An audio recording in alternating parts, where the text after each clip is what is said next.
সত্যিকার অর্থে ভাইয়ের সাথে ভাইয়ের সম্পর্ক বুঝি এমনই হওয়া উচিত, যেমনটি শাকিব খান এবার প্রকাশ করলেন।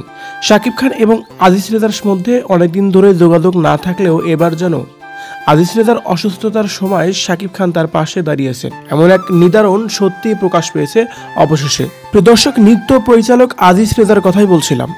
আজিজ রেজা শাকিব খানকে ছোট্ট থেকে মানুষ করে তাকে আজকের এই অবস্থানে আনতে পেরেছে। একমাত্র তারই অবদানে শাকিব খান আজকে এই পর্যন্ত আসতে পেরেছে।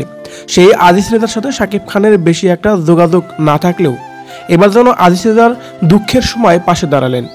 শুধু তাই নয়, আজিজ রেজাকে দেখতে হসপিটালে গেছেন চিত্রনায়ক শাকিব খান। মূলত গতকালকে আজিজ রেজার অপারেশন হয়েছে, তার হার্টে রিং পরানো হয়েছে, আর সেখানে এই কথা শুনেই শাকিব খান তাকে দেখতে গিয়েছেন। মানে তুফান সিনেমার জন্য ভারতের উদ্দেশ্যে রওনা দেওয়ার আগে তার প্রিয় ভাই আজিজ রেজাকে দেখে গেলেন। আজিজ রেজার কষ্ট করা সার্থক। আজ প্রিয় ছোট ভাই শাকিব খান এবার বিশ্ব পরিচিতি পেয়েছে সত্যিকার অর্থে, আর তারই অবদান রাখতেই যেন অবশেষে দেখতে গেলেন তিনি।